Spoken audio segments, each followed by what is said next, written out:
ଜୀବନ କଷ୍ଟକର ହୋଇପାରେ କିନ୍ତୁ ଅସମ୍ଭବ ନୁହେଁ। ତେଣୁ ପ୍ରତ୍ୟେକ ସକାଳୁ ଜିତିବାର ଇଚ୍ଛା ନେଇ ଆଗକୁ ବଢ଼ନ୍ତୁ।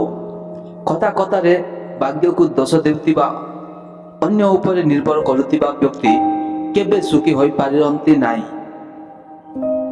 ସମ୍ମାନ ପାଇବାକୁ ହେଲେ ଅନ୍ୟକୁ ସମ୍ମାନ ଦେବାକୁ ପଡ଼ିଥାଏ।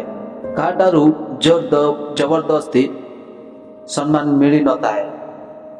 ଯେଉଁ ବ୍ୟକ୍ତି ପର ଦୁଃଖରେ ନିଜକୁ ସାମିଲ କରେ ତାହାଠାରୁ ଅଧିକ ସୁନ୍ଦର ମଣିଷ ଦୁନିଆରେ କେହି ନାହାନ୍ତି। ଯଦି ଭୁଲ ସଂଶୋଧିତ ନ ହୁଏ ତେବେ ଏହା ଆହୁରି ବଡ଼ ବିପଦ ଆଣିବ। ଆପଣ ସଫଳ ହୋଇଛନ୍ତି ବୋଲି ଗର୍ବ ହୁଅନ୍ତୁ ନାହିଁ ଏବଂ ଆପଣ ବିଫଳ ହୋଇଛନ୍ତି ବୋଲି ନିରାଶ ହୁଅନ୍ତୁ ନାହିଁ।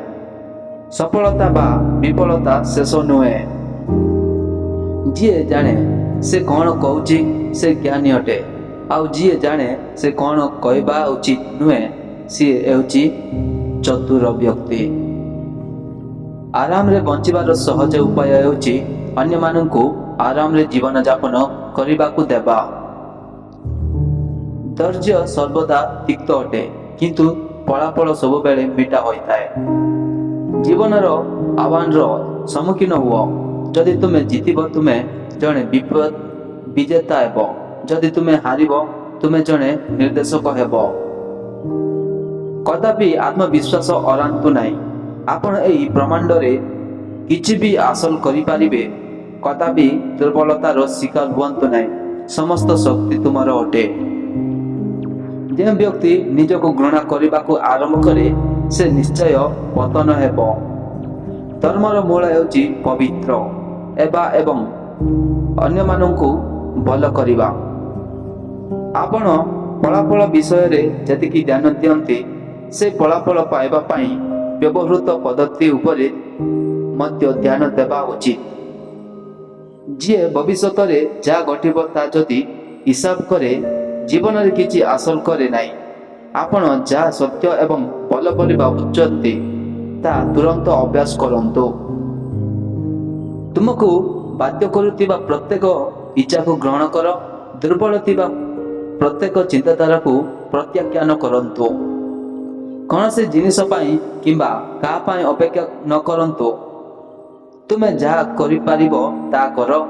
କାହା ଉପରେ ନିର୍ଭର ନ କରନ୍ତୁ। ଭୟର ବନ୍ୟାକୁ ଚରିବା ପାଇଁ ସାହସର ବନ୍ଧକୁ ନିରନ୍ତର ନିର୍ମାଣ କରାଯିବା ଆବଶ୍ୟକ। ଯେଉଁମାନେ ଆପଣଙ୍କୁ ସାହାଯ୍ୟ କରୁଛନ୍ତି ସେମାନଙ୍କୁ ଭୁଲନ୍ତୁ ନାହିଁ। ଯେଉଁମାନେ ତୁମକୁ ଭଲ ପାଆନ୍ତି ସେମାନଙ୍କୁ ଘୃଣା କରନ୍ତୁ ନାହିଁ। ଯେଉଁମାନେ ତୁମକୁ ବିଶ୍ୱାସ କରନ୍ତି ସେମାନଙ୍କୁ ପ୍ରତାରଣା କର ନାହିଁ। ବୃଥା ଶବ୍ଦରେ ତୁମର ଶକ୍ତି ନଷ୍ଟ ନ କରି ନୀରବରେ ଧ୍ୟାନ କର। ମାନସିକତାକୁ ଏକତ୍ର କର ଏବଂ ଏହା ଆଧ୍ୟାତ୍ମିକ ଶକ୍ତି ଯନ୍ତ୍ରଣାରେ ପରିଣତ ହୁଅ। ସାହସୀ ହୁଅ। ଆତ୍ମବିଶ୍ୱାସ ସହିତ କାମ କର। ମଣିଷ କେବଳ ଥରେ ମରିଯାଏ। ଭୟଭୀତ ବ୍ୟକ୍ତିମାନେ ପ୍ରତିଦିନ ମରୁଥିବେ। ଯଦି ମନୁଷ୍ୟ ମହାନ ହେବାକୁ ଚାହେଁ ତେବେ ସେ ଅନେକ କଠୋର ପରୀକ୍ଷାରେ ଉତ୍ତୀର୍ଣ୍ଣ ହେବାକୁ ପଡ଼େ। ଯଦି ଆପଣ ଗ୍ରହଣୀୟ ଆଦର୍ଶ ଅଭ୍ୟାସ କରିବାକୁ ଚେଷ୍ଟା କରିପାରିବେ 1000 ଥର ବିଫଳ ହେଲେ ମଧ୍ୟ ପୁନର୍ବାର ଚେଷ୍ଟା କରନ୍ତୁ। ନିଜକୁ ଘୃଣା କରିବା ହେଉଛି ସବୁଠାରୁ ବଡ଼ ଦୁର୍ବଳତା। ତ୍ରୁଟି ଆଧାରରେ କାହାକୁ ବିଚାର କରାଯିବା ଉଚିତ ନୁହେଁ। ଜଣେ ବ୍ୟକ୍ତିର ଗୁଣ କେବଳ ତାଙ୍କର ଅଟେ। ଭିଡ଼ିଓ ଭଲ ଲାଗିଲେ ଲାଇକ୍ କରନ୍ତୁ, ଭିଡ଼ିଓକୁ ବହୁମାତ୍ରା ସେୟାର କରନ୍ତୁ ଏବଂ ଆମ ଚ୍ୟାନେଲରେ ପ୍ରଥମ ଥର ପାଇଁ ଭିଡ଼ିଓ ଦେଖୁଥିବେ ତାହେଲେ ଆମ ଚ୍ୟାନେଲକୁ ସବସ୍କ୍ରାଇବ କରନ୍ତୁ। ଜୟ ଜଗନ୍ନାଥ।